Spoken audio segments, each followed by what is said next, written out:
Man, when it comes to Sullivan's Crossing, so many times people will talk about the writing, the directing, but Sullivan's Crossing on CW, the actors really bring the viewers to the storyline, and it's like we're living it right there with you. No, it's quite challenging, and I agree. I think the cast is contributing mightily to this with these portrayals.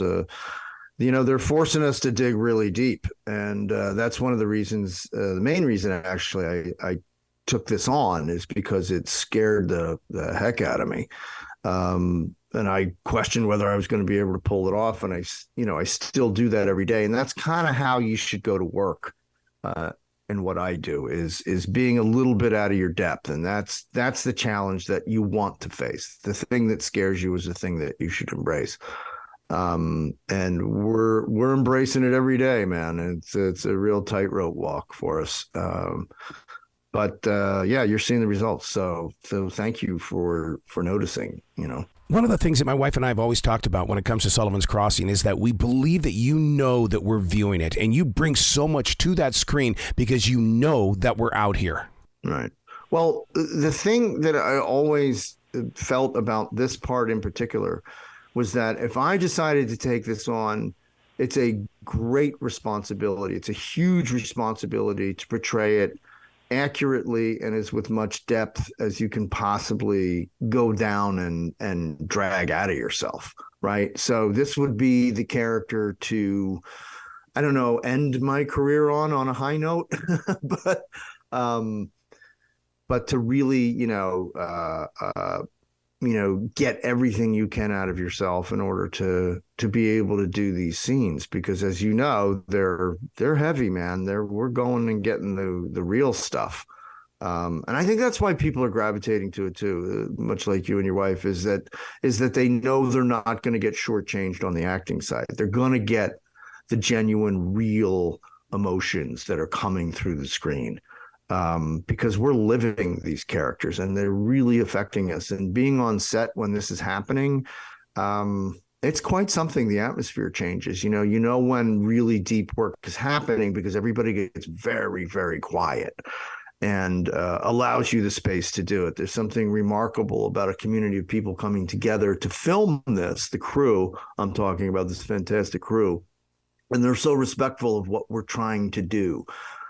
So they're getting out of our ways and they're giving us the space to do it. And I think we so appreciate that about this particular crew.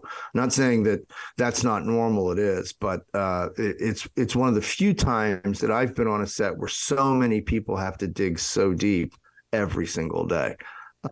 Exhausting, yes, but worth it, absolutely. I was going to ask you about that, how you can go into that deep role and get emotional with it. Because, man, when I get into that kind of thing, I have to defrag. It takes me a little bit to become a normal person again. Well, okay, so everything that is happening in this show to my character, I've been through it before many times.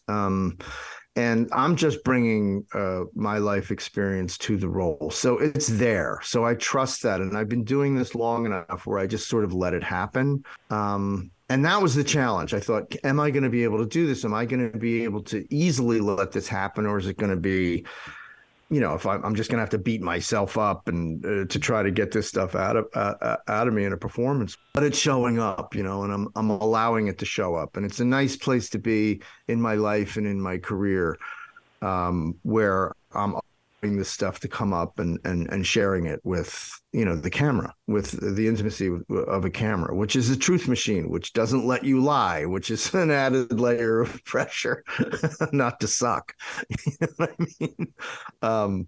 To be honest about it. And it's just a wonderful supportive environment to be in order to do this level of work. And it's an extraordinary experience. It really, really is. Like I said, it's tiring.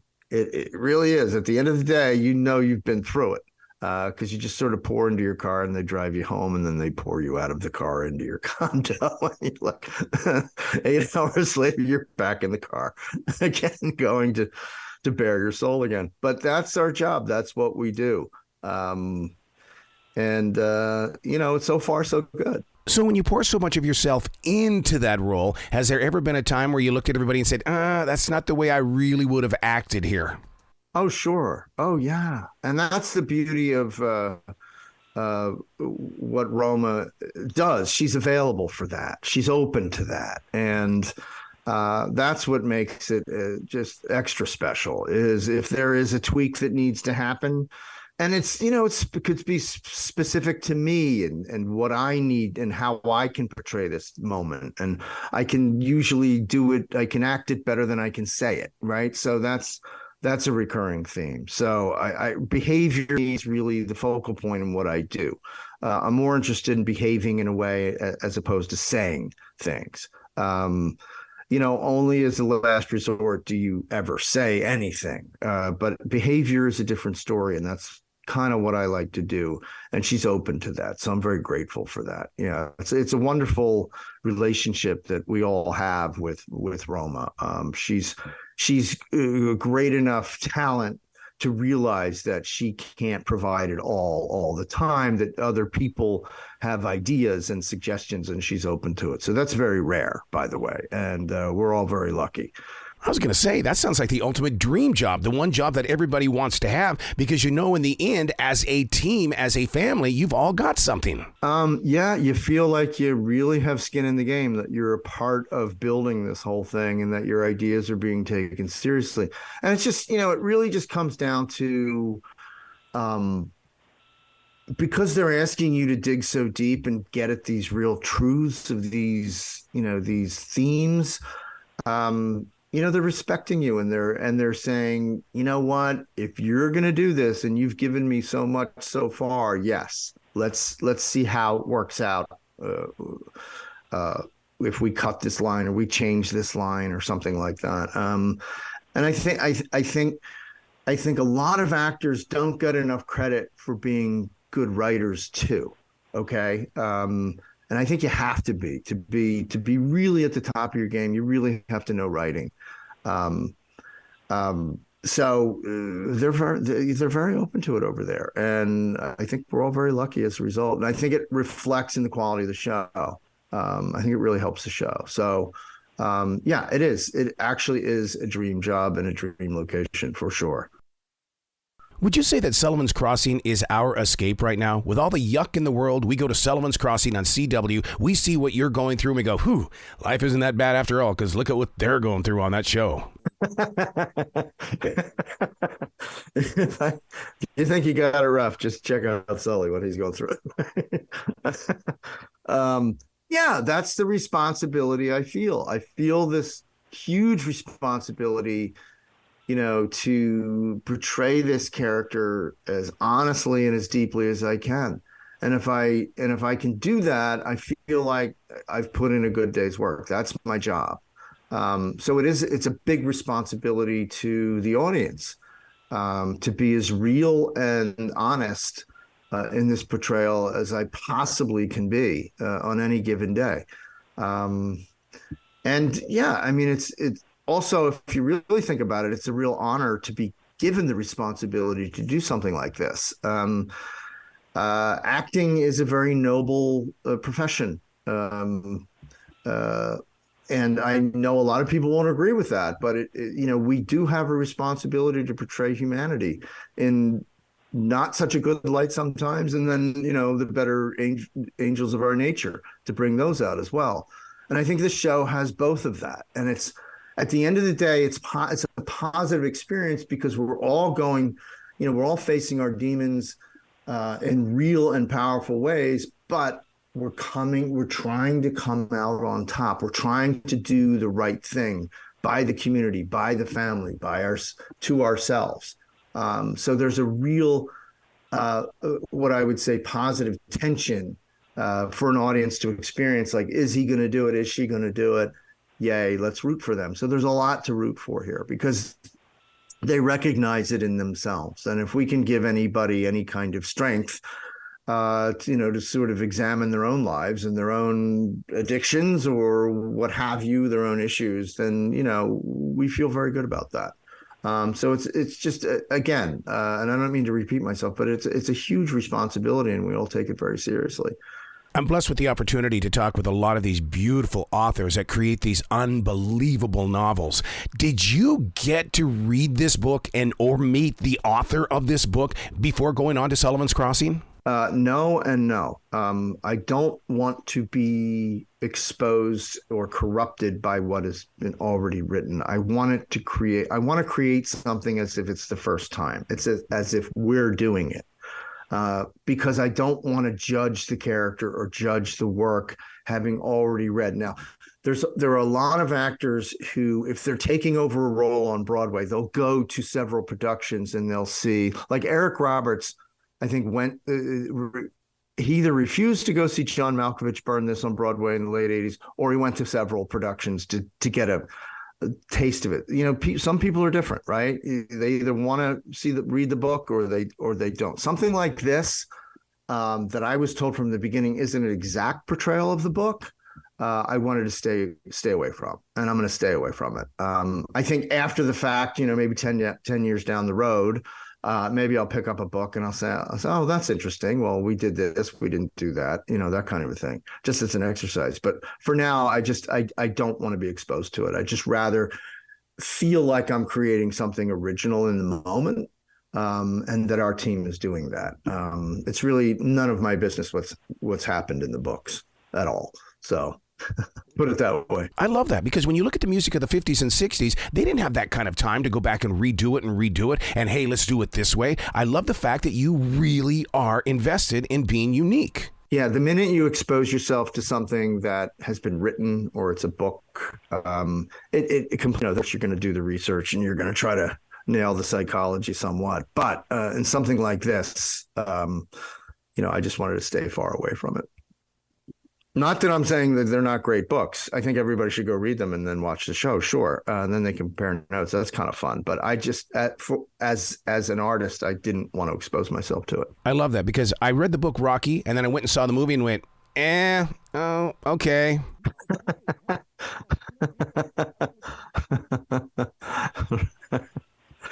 Oh, man. Yeah. One of the great mysteries is that we get to see the full production by the time it reaches us, but you get to walk on the set that's not really there, but it is there, and how you bring it to life. To me, that is the real mystery of what this is all about. Well, because I've just been there before, anything that I've done on this show, I've experienced it many times. I've been there before. I've had all these challenges in my life. So, I just trust it and it comes up, and I try not to push it too hard, and, it all kind of seems to happen. And I think that says more about where I am in my life and as an actor, and, just sort of trusting the instrument to be able to play those notes. And so I'm in a very comfortable place right now, and I'm really enjoying the work. Still fraught with peril, and every day when I go to set, because there's always this voice in the back of your head that's like, man, are you really going to be able to do this? But then you just sort of relax into it and sort of trust the work and trust yourself, and it comes up. Just comes up. Ooh, that's interesting. I just attended a lecture where the guy brings out this gigantic mirror and he says, I want to introduce you to the greatest person you will ever meet. And the mirror is focused in on us. And he says, you will listen to anything and everything that person says, because they are so important in your life. I mean, when we're talking about voices in your head, you got to answer those guys. Yeah. Yeah. Yeah. And, I've had a lifetime to do it, so I know how to do it. So I love the app. And the reason why is because I like going back and rewatching scenes. Something will happen and I'll go, no, do it again. I want to see how this thing comes together again and again and again. Yeah, well, yeah, it's available to everyone, and they should use it. Yeah, just for that reason. It's a perfect example why they should download the app. Again, wonderful show. We're happy as all get out to be on it. We love the work we're doing. We love being in Nova Scotia. Just a wonderful experience all the way around. Tune in to season 2, man. It's Sully is left on the canvas with a stroke, perhaps, at the end of season 1 with a cliffhanger, and you'll want to tune in to see if he gets up and keeps swinging. Yeah, it's those cliffhangers that keep me clinging on. They're doing their job quite well, which goes back to the very first thing that we were talking about with the writing and the acting. They are in perfect harmony together when it comes to Sullivan's Crossing. You know, there's so many ways you can go with this writing because the writing is bare bones and it's open-ended. And, you know, it could really stink if you don't nail the writing. You could go completely the opposite direction. But, you know, we have such wonderful directors and support and all that. And there's a lot of conversations going around about choices that you make. And usually they're with yourself. But we have wonderful directors that we can bounce things off. And they're all just so great. And they just have such great taste. And they're wonderful at what they do. And they if you're doubting yourself at all about a certain choice or a certain line or a turn of phrase, then they'll help you out. So it's a wonderful support team. Love working there. Scott, you got to come back to this show anytime in the future. The door is always going to be open for you. Oh, thank you so much. I'd love to come back. Well, you be brilliant today, all right? I'll try.